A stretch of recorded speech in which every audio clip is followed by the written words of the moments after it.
Ha sido uno de los mayores escándalos financieros de todos los tiempos. Uno sobre una filial bancaria que blanqueó transacciones ilícitas por valor de hasta 10 veces el PIB del país en el que tenía su sede.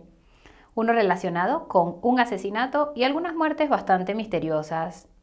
Este es el tema del vídeo de hoy, una historia de trampas, misterio e increíble incompetencia, una historia que no te puedes perder.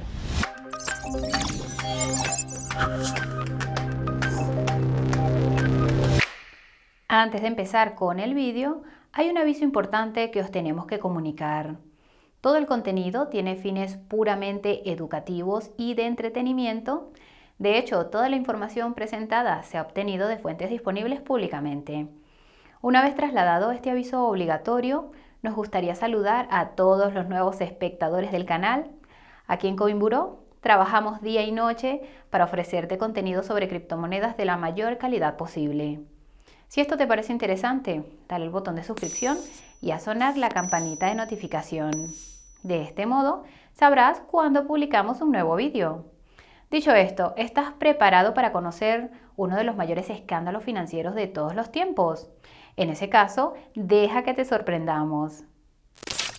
Antes de entrar en materia, será mejor que expliquemos en qué consiste realmente el blanqueo de capitales. ¿Sí? Estamos dando por hecho que vosotros, buena gente, nunca os habéis dedicado a este tipo de actividades maliciosas.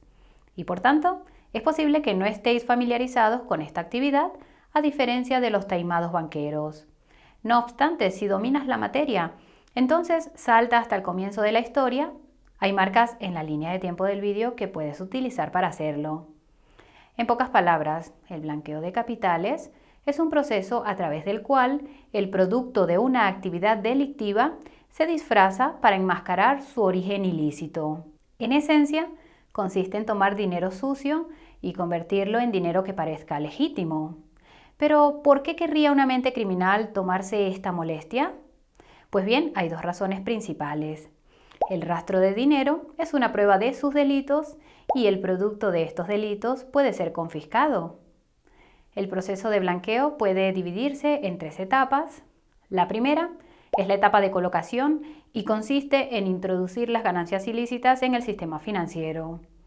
Esto suele hacerse por medio de una institución financiera como un banco, depositando dinero en efectivo en una cuenta bancaria o convirtiendo el dinero en efectivo en instrumentos financieros como los valores. Esta etapa es la que tiene el mayor nivel de riesgo para el blanqueador de capitales, debido a que existen requisitos de información vinculados a los grandes depósitos.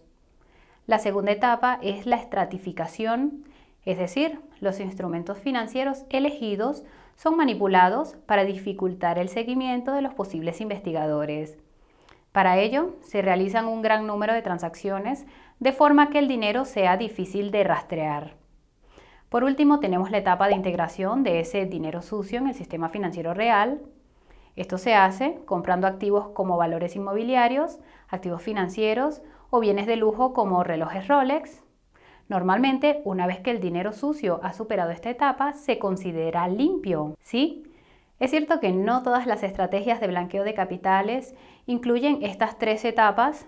De hecho, algunos procesos incluyen 1 o 2 pasos adicionales y además los procesos de blanqueo de capitales evolucionan con el tiempo. En cualquier caso, estas 3 etapas que acabamos de mencionar sirven como marco de referencia para comprender lo que suele ser un proceso muy complicado.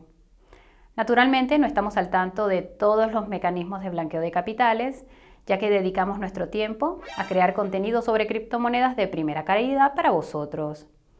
No obstante, os podemos adelantar que en la historia de hoy, los principales métodos utilizados para blanquear el dinero sucio fueron el uso de empresas ficticias y otros esquemas basados en el trading y la compra de instrumentos financieros. Ya es hora de analizar esta historia sobre el sistema financiero tradicional y cómo no es tan limpio como la gente quiere hacer creer. El Danske Bank es un banco nórdico que cotiza en la bolsa danesa y que a su vez es la mayor institución financiera de Dinamarca. Así pues, esta historia sirve de advertencia para que aquellos que creen que las grandes empresas que cotizan en bolsa son más blancas que el blanco. El Danske Bank ofrece servicios bancarios normales como seguros de vida y pensiones, hipotecas, créditos, gestión de patrimonios, servicios inmobiliarios y de arrendamiento financiero. En esencia, el paquete habitual que esperas que ofrezcan estas grandes instituciones financieras. También debemos señalar que el Danske Bank está regulado por la Autoridad de Supervisión Financiera de Dinamarca, o FSA, lo que no ha tenido mucho impacto en esta historia. Por supuesto, como todos los bancos tenían grandes ambiciones y querían expandirse más allá de sus fronteras, entonces, ¿dónde buscar? Pues bien, se fijaron en los bancos bálticos que llevan a cabo grandes operaciones de banca transaccional y de financiación del comercio, lo que hace que constituyan oportunidades de crecimiento atractivas. No obstante, hubo un factor importante que se les pasó por alto y fue el hecho de que la proximidad del Báltico a Rusia los hizo vulnerables a los flujos de fondos ilegales de su vecino. En este contexto, el 26 de noviembre de 2006, el Danske Bank anunció la adquisición del Sampo Bank, con sede en Finlandia, que se llevó a cabo oficialmente en 2007. Esta jugosa adquisición incluía también la filial del Sampo Bank en Estonia, llamada Sampo Bank. Para aquellos que no hayan oído hablar nunca de Estonia, decir que es un pequeño país que formó parte del bloque soviético hasta 1991. Fue entonces cuando se derrumbó el telón de acero, lo que supuso una de las mayores sacudidas geopolíticas desde la Segunda Guerra Mundial, aunque todavía había una fuerte influencia rusa en el país. En este contexto, se establecieron los orígenes del Sampo Bank, cuando los fundadores dieron prioridad al desarrollo de una importante base de clientes minoristas y corporativos en Rusia, centrándose en los pagos transfronterizos y las transacciones de divisas. Por supuesto, esto tiene sentido, ya que en aquella época Estonia estaba controlada por Rusia. De hecho, el vínculo entre esta pequeña entidad bancaria Estonia y Rusia era tan fuerte que incluso abrieron sucursales en Moscú y San Petersburgo en 1997. Por tanto, eso deja claro cómo esta filial acabó teniendo una enorme cartera de clientes rusos no residentes. Entonces llegó Danske Bank buscando expandirse a través de adquisiciones bancarias en la región, y así es como llegó a adquirir Sampo Bank y su filial en Estonia. Fue esta adquisición la que sembró la semilla para que el Danske Bank se convirtiera en parte de uno de los mayores escándalos de blanqueo de capitales de la historia de Europa, una adquisición de la que a buen seguro se arrepienten. Pero, ¿hubo alguna señal de advertencia que insinuara que se avecinaban acontecimientos turbulentos? Pues bien, resulta que las agencias de calificación y los analistas recibieron positivamente la noticia de la adquisición de Sampo Bank. Para ello, citaron el historial del Danske Bank, adquiriendo e integrando bancos de otros países. Así que, una vez más, las agencias de calificación parecen haberse equivocado. Sea como fuere, justo antes de la adquisición, el periódico estonio Eesti Express informó de cómo el vicegobernador del Banco Central ruso, Andrei Kozlov, visitó la capital estonia, Tallinn. Lo hizo para exigir el cierre de cuentas sospechosas en bancos estonios. Resulta que algunas de estas cuentas estaban en el Sampo Bank. A continuación, Andrei Kozlov se reunió con el jefe de lucha contra el blanqueo de capitales de la FSA de Estonia para advertirles de que desde principios de 2006 una gran cantidad de dinero relacionado con la evasión fiscal y posiblemente con el blanqueo de capitales se enviaba de Rusia a Occidente a través de los bancos estonios. También advirtió de que esto podría ser el comienzo de un flujo enorme de dinero, ya que con motivo de las elecciones presidenciales rusas podrían aflorar grandes cantidades de dinero de Rusia hacia Occidente. Resulta que las elecciones en Rusia estaban previstas para finales de 2007. Así pues, se trató de una advertencia inquietante. Lamentablemente, parece que Andrei pagó esa advertencia con su vida tras ser asesinado en 2006 en circunstancias misteriosas. Da la impresión de que los blanqueadores de dinero rusos no se andan con chiquitas y no se tomaron nada bien que alguien contara lo que estaba pasando. Sí, es cierto que los ejecutivos de la sede central del Sampo Bank se enteraron de la visita de Andrei Kozlov y cerraron algunas de esas cuentas sospechosas, pero no podemos dejar de preguntarnos por qué el Danske Bank no llevó a cabo una auditoría independiente del Sampo Bank antes de la adquisición. Se trata de una medida que habría tenido mucho sentido para nosotros, teniendo en cuenta todo este asunto y la relación entre Estonia y Rusia. Esto nos lleva al punto de la adquisición del Sampo Bank por parte del Danske Bank. Lo que ocurre a continuación es bastante sorprendente. A principios de 2007, la FSA de Estonia decidió llevar a cabo una pequeña inspección en el Sampo Bank que se centró en la cartera de no residentes del banco. En pocas palabras, el informe resultante fue muy crítico con los controles del KYC del banco sobre estos clientes en particular. El Danske Bank tuvo que cerrar 597 cuentas y dijo que ya cumplía con toda la normativa. Ya entonces, el Banco Central de Rusia llamaba a la puerta de la FSA danesa para comunicarle que los clientes del Sampo Bank realizaban operaciones financieras de dudosa procedencia, valoradas en miles de millones de rublos al mes. También se puso de manifiesto que muchos de estos flujos de fondos eran sospechosos de estar relacionados con la evasión fiscal o la actividad delictiva. Sí, el equipo de auditoría interna del Danske Bank fue notificado al respecto y al parecer los auditores locales no encontraron nada digno de mención. Suponemos que se habrán quedado sin trabajo. Ahora bien, inicialmente el Danske Bank tenía la intención de que estos bancos bálticos adquiridos se integraran en su proceso de gestión de riesgos, lo que tiene bastante sentido si se quieren gestionar las cosas de forma legítima. Pero hubo un gran problema. Los bancos son lentos en el mejor de los casos y aparentemente esta sencilla integración hubiera tomado la friolera de 2 años en completarse. Así pues, pasó un año y un análisis de costes del Danske Bank determinó que el banco suspendería la migración del proceso de gestión de riesgos a los bancos bálticos. En realidad, el resultado fue que el Sampo Bank en Estonia nunca empleó los procesos contra el blanqueo de capitales desarrollados por el Danske Bank a nivel de grupo. Se trata de una revelación bastante impactante si se tienen en cuenta los antecedentes de esta adquisición y todo el dinero ruso que esta filial estaba aceptando. En esencia, dejaron que Sampo Bank operara con sistemas anticuados, con poca o ninguna supervisión de las transacciones y del riesgo, y con todas las operaciones realizándose en el idioma local. Sí, lo has adivinado, no hay mucha gente que hable estonio. En resumen, existía la oportunidad de blanquear enormes cantidades de dinero sucio ruso e inyectarlo en el sistema bancario europeo a través del Sampo Bank. Seguro que el Danske Bank estaba registrando sólidos beneficios, pero pocos sabían que se produciría un cataclismo en la banca que le obligaría a aumentar la rentabilidad utilizando dudosas fuentes de ingresos. Pasemos a ello. Ese acontecimiento tan desagradable para los bancos como el Danske Bank fue, por supuesto, la crisis financiera de 2008, ¿sí? La misma a la que se atribuye la creación de Bitcoin. Como has adivinado, esa crisis económica no fue precisamente una gran noticia para el sector bancario. La consecuencia fue que el Consejo de Administración del Danske Bank se reunió y debatió la ampliación de su cartera de no residentes. Sampo Bank ejecutó ese plan añadiendo otros 6.500 clientes no residentes, además de los 3.300 que ya tenían cuando la filial fue adquirida, es decir, unos 10.000 clientes en total.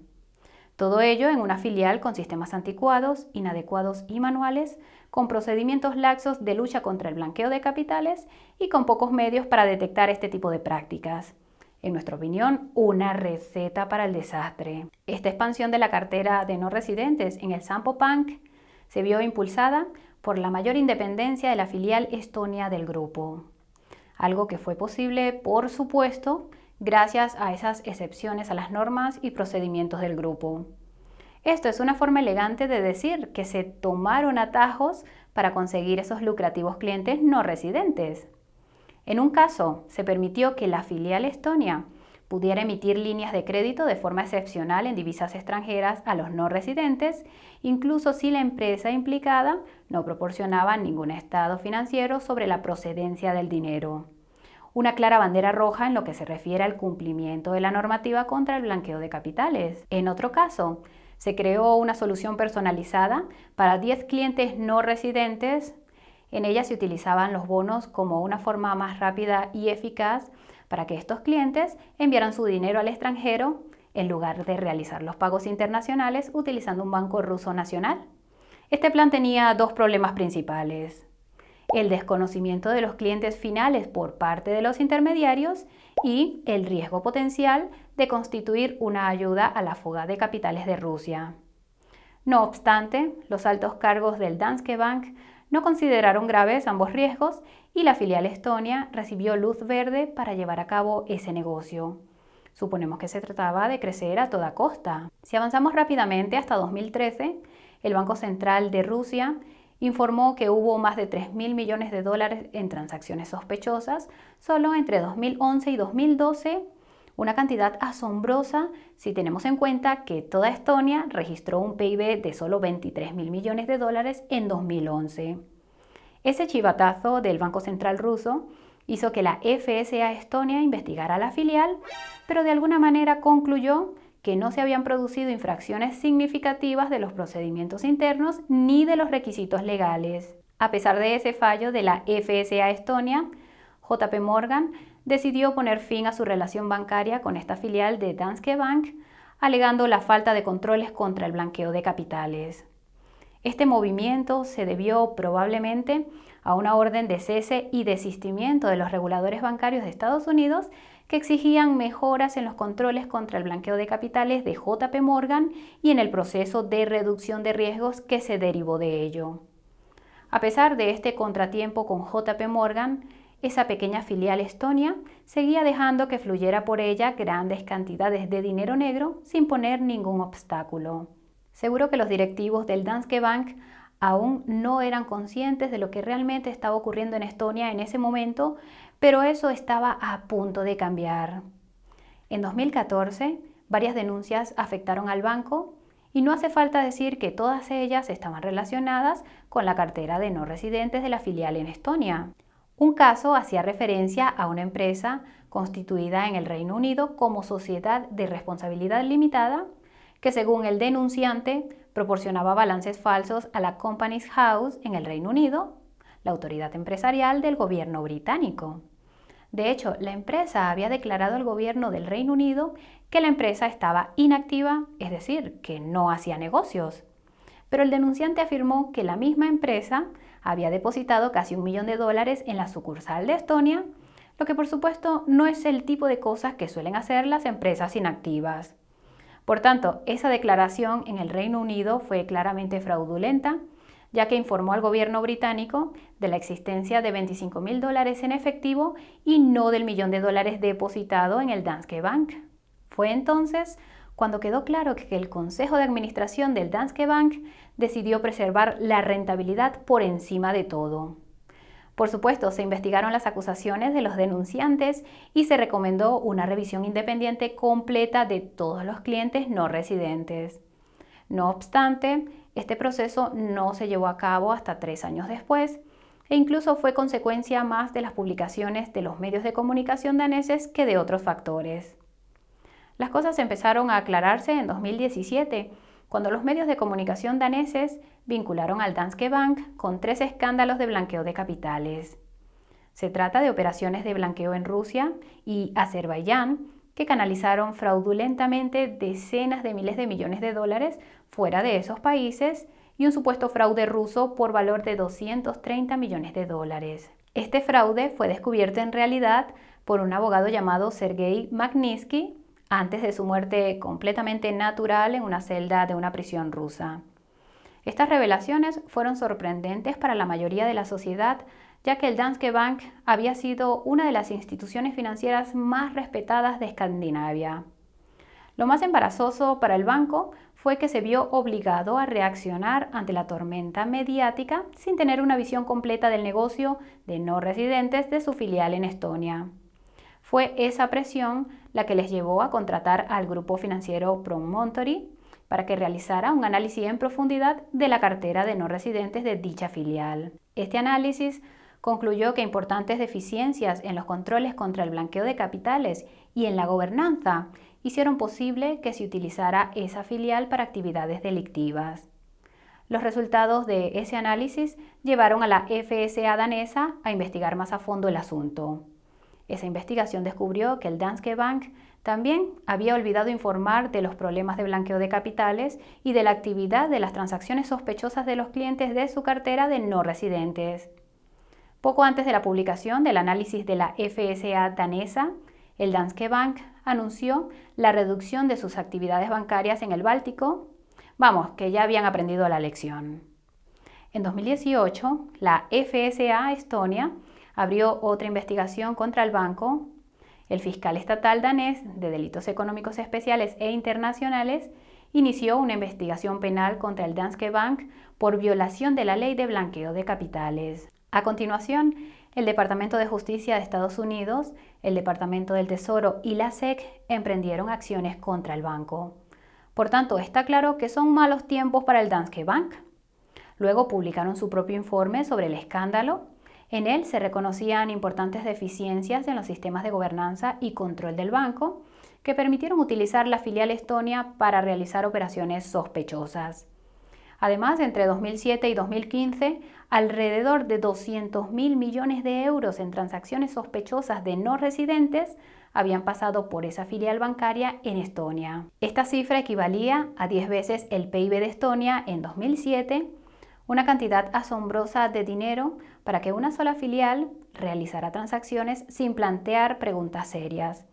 Y lo que es peor, solo se informó a las autoridades de algunos de los clientes y transacciones sospechosas y se llegó a pensar que los empleados de Estonia ayudaron y se confabularon con algunos de estos clientes bancarios dudosos. A raíz de este bombazo, el Consejo de Administración del Danske Bank prescindió de los servicios del señor Borgen como director general del banco. El precio de sus acciones se redujo a la mitad y los accionistas perdieron casi 9.000 millones de dólares. Por su parte, la agencia Moody's rebajó la calificación del banco de A1 a A2 y cambió su perspectiva a negativa. Tras investigar más, se descubrió que solo en 2013 tuvieron lugar operaciones fraudulentas por un valor de 8.500 millones de euros para sacar dinero de Rusia. Básicamente, se trataba de clientes rusos que compraban valores en rublos y vendían valores idénticos a cambio de divisas extranjeras como el dólar estadounidense. Todo esto es un buen ejemplo de estratificación, el proceso del que hablamos al principio del vídeo. Las consecuencias para el Danske Bank se siguen sintiendo hasta hoy. De hecho, sigue siendo uno de los mayores escándalos bancarios de la historia. ¿Quién iba a pensar que una sola filial en Estonia podría haber levantado semejante avispero? Muy bien, chicos, hasta aquí lo que teníamos preparado para hoy. Como es habitual, queremos compartir algunas reflexiones finales. La historia del Danske Bank es un ejemplo de cómo el sistema financiero actual no siempre es lo que parece. Es decir, de cómo los reguladores, los bancos y las agencias de calificación hacen la vista gorda. También pone de manifiesto la avaricia tan omnipresente en el sistema financiero y cómo a menudo se priorizan los beneficios a corto plazo por encima de las normas. Lo que empeora aún más las cosas es que el Danske Bank sigue activo a día de hoy y los informes afirman que podría aceptar una multa de tan solo 3.300 millones de dólares derivada de este escándalo de 200.000 millones de euros sin que ello afecte a sus operaciones cotidianas. Por supuesto, si conoces el funcionamiento del sector bancario, sabrás que este tipo de comportamientos es habitual. Del JP Morgan al HSBC, del Barclays al BAML, del Credit Suisse al UBS, los bancos están demostrando que llevan a cabo algunos negocios totalmente ilegales solo para pagar una multa que es una pequeña parte del fraude. Nos parece un poco desconcertante que tanta gente por ahí siga viendo las criptomonedas como una herramienta para el blanqueo de capitales y utilice esa narrativa para difundir actitudes anticriptomonedas. Queremos decir que es algo irónico cuando se blanquearon cientos de miles de millones de euros a través de una filial bancaria. También nos hace preguntarnos sobre la verdadera escala del blanqueo de capitales en todo el sistema financiero tradicional. Lo que muchos de estos detractores de las criptomonedas parecen olvidar es que la transferencia de valor más utilizada para facilitar esas transacciones ilícitas no son las criptomonedas, sino el dinero fiat que llevan en el bolsillo. Como siempre, nos gustaría conocer tu opinión. ¿Sabes de algún escándalo financiero de mayor tamaño? ¿Tienes alguna pregunta? Háznoslo saber en los comentarios. Por último, si has aprendido algo de este vídeo, agradécelo al equipo de Coinburó pulsando el botón de me gusta. Si quieres ver más vídeos nuestros, dale al botón de suscripción. ¡Hasta pronto!